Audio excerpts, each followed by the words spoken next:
అప్పుల బాధలు వెంటాడుతున్నాయా? అయితే 6 జేవిఆర్ వారి జాతిరత్నాలు ధరించండి. హలో వ్యూయర్స్, మనం టీవీకి స్వాగతం. నేను జర్నలిస్ట్ నరేష్ మాట్లాడుతున్నా. ఏదైతే ఏపీ రాజకీయాల్లో సంచలనంగా మారిందో రాజంపేట ఎంపీ మిథున్ రెడ్డి అరెస్ట్, భారీగా జరిగిన కుంభకోణం లిక్కర్ స్కామ్లో ఏ విధంగా అయితే ఎంపీ గారు అరెస్ట్ అయిన వ్యవహారం ఉదాంతం ఉందో అది ఒకసారి మనం టీవీ ద్వారా మనం అనలైజ్ చేసి తెలుసుకునే ప్రయత్నం చేద్దాం. ఈ స్క్రీన్లో కనబడే వ్యక్తి మీ అందరికీ తెలిసిన వ్యక్తే కదా, Rajampet MP Mithun Reddy. Liquor scam ఏ విధంగా జరిగింది, ఎట్లా జరిగింది, మరి దాని ఏందో మీకు కొంచెం వివరించే ప్రయత్నం చేస్తా. ఆ తర్వాత ఇతను ఆల్రెడీ నిన్ననే సిట్ అధికారులు అరెస్ట్ చేయడం జరిగింది. ఈ అరెస్టు అనంతరం ఆ, ఈయనకు సరైన వసతులు జైలు అధికారులు కల్పించడం లేదని చెప్పి ఇతని న్యాయవాది నాగార్జున రెడ్డి కూడా మళ్ళీ కోర్టులో పిటిషన్ దాఖలు చేసిన సందర్భం. సరే, నిన్న అరెస్ట్ అయిన తర్వాత నాకు సరైన వసతులు ఇవ్వలేదు అనేది ఇదొకటి తర్వాత మాట్లాడదాం. ఇప్పుడు ఏంటంటే, ఏదైతే గతంలో వైఎస్ఆర్సీపీ ప్రభుత్వం ఉన్నప్పుడు జగన్మోహన్ రెడ్డి గారు లిక్కర్ స్కామ్ ప్రైవేటీకరణను తీసేసి తన గవర్నమెంట్ ఆధీనంలోకి తీసుకొని వారు ఏదైతే నిర్వహించిరో, అంతకుముందు లిక్కర్లో ఉన్నటువంటి నాణ్యత పరిణామాలు ఏవైతే ఉన్నాయో వాటన్నిటిని పక్కన పెట్టి గవర్నమెంటు కమిషన్లు వేల కోట్లు దండుకునే ఒక ప్రయత్నంలో భాగంగా లిక్కర్ను కల్తీ చేసి తక్కువ తక్కువ ఆదాయంతో తక్కువ ఖర్చుతోటి లిక్కర్ను తయారు చేసి వాళ్ళకు వచ్చినటువంటి వాళ్ళు సృష్టించినటువంటి బ్రాండ్లను సీసాలను తయారు చేసి ఏదైతే పెట్టి వాళ్ళు ఇష్టరాజ్యంగా ప్రభుత్వ కనుసన్నల్లో ప్రభుత్వం వారి ఇష్టమున్న అధికారులని వైసీపీ ప్రభుత్వం పెట్టుకొని ఏదైతే ఈ దందా నడిపించి వేల కోట్లు దోచుకుందో, దీని మీద గత కొంతకాలంగా కూడా కొంతమంది మీద సిట్ అధికారులు కావచ్చు, ఈడీ అధికారులు కావచ్చు, వీళ్ళు విచారణ జరుగుతున్నది. విచారణ అనంతరం ఈరోజు ఎట్టకేలకు 6 గంటల తర్వాత విచారణ జరిగిన తర్వాత మిథున్ రెడ్డిని సిట్ అధికారులు అరెస్ట్ చేయడం జరిగింది.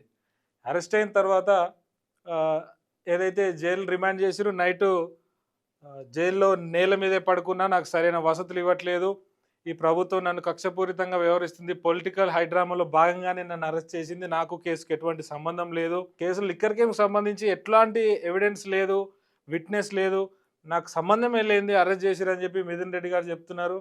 కానీ ఏదైనా కూడా భాగంగా మనం ఒకటి ఆలోచిస్తే, ఒక ఎంపీ, ఇతను రాజంపేట ఎంపీగా ఉన్నాడు, ఇతని మీద ఎవరైనా ఏ వ్యక్తి మీదనైనా ప్రభుత్వం అయినా మామూలు వ్యక్తులైనా ఒక వ్యక్తి మీద కేసు జరిగేటప్పుడు ఎట్లాంటి ప్రమేయం లేకుండా జరిగే ఆస్కారం ఉండదు. ఎందుకంటే ప్రభుత్వం లిక్కర్ స్కామ్ను వైఎస్ జగన్మోహన్ రెడ్డి ప్రభుత్వం కొంతమంది వాళ్ళ సన్నిహితులను పెట్టుకొనే ఈ లిక్కర్ స్కామ్ చేయడం జరిగింది. ఈ లిక్కర్ స్కామ్లో ఈయన కూడా ఉన్నాడు, ఈయన పాత్ర ఉంది, ఈ ఎంపీ గారి పాత్ర ఉందని వాళ్ళు భావించారు. కాబట్టి అన్ని ఆధారాలతోటి గత కొంతకాలంగా కొన్ని నెలలుగా విచారణ జరిగిన తర్వాతనే అరెస్ట్ చేయడం జరిగింది. సరే, వీళ్ళు దాన్ని పొలిటికల్ హైడ్రామాగా తోసిపుచ్చవచ్చు, కానీ వాస్తవం ఏంటంటే ఖచ్చితంగా కూడా నాణ్యత పరిణామాలు కావచ్చు, లిక్కర్లో జరిగింది. చాలామందికి ఈ ప్రైవేటీకరణను తీసేసి ఏదైతే జగన్ గవర్నమెంట్ పెట్టిన లిక్కర్ స్కామ్లో తాగిన చాలామంది ప్రజలు కూడా కిడ్నీలు, లివర్లు పాడై ఇలా హాస్పిటల్ పాలై చాలామంది వేల సంఖ్యలో చనిపోవడం జరిగింది. ఇది గతంలో ఉన్న ఢిల్లీ లిక్కర్ స్కామ్ కంటే డేంజర్ అని కూడా చాలామంది మేధావులు చెప్పడం జరిగింది. మిథున్ రెడ్డి గారు ఏవైతే కొన్ని జైలు అధికారులు నాకు సహకరించడం లేదు, నాకు సరైన వసతులు కొరడం లేదు, మా లాయర్ న్యాయవాది నాగార్జున రెడ్డి గారు కోర్టు ద్వారా ఏదైతే కోర్టు ఆర్డర్ ఇచ్చినప్పటికీ కూడా దాన్ని సక్రమంగా జైలు అధికారులు నిర్వర్తించడం లేదు, నాకు సరైన వసతులు ఇవ్వట్లేదని చెప్పి మిథున్ రెడ్డి గారు ఏదైతే చేసినారో, నిజంగా ఇతను ఏమైతే కొన్నాడంటే దోమతెర కావచ్చు, కొత్త మంచం, పరుపు, కిన్లీ వాటర్ బాటిల్, ఒక అటెండరు, ప్రోటీన్ పౌడర్, ఇట్లాంటి కొన్ని కోరినాడు. కాకపోతే అది జైల్లో ఏంటంటే ఖచ్చితంగా కూడా మనం కోరిన అన్ని జైలు అధికారులు ఇవ్వలేకపోవచ్చు. జైలు సూపరింటెండెంట్ గారి తప్పని కూడా అనలేము. ఎందుకంటే ఖచ్చితంగా వారు కూడా ఏవైతే ఒక నిందితుడిగా జైలు ఉన్నప్పుడు, ఇప్పుడు 31వ తారీఖు అనగా ఆగస్ట్ 1 అనుకుంటా, ఇంకా ఇంకా కూడా ఇంకొక 7-8 రోజుల పాటు జైల్లో ఉండాల్సిన పరిస్థితి.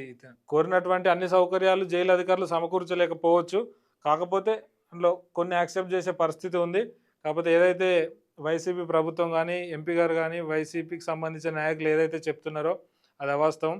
పొలిటికల్ హైడ్రామా అయితే ఉండదు ఖచ్చితంగా.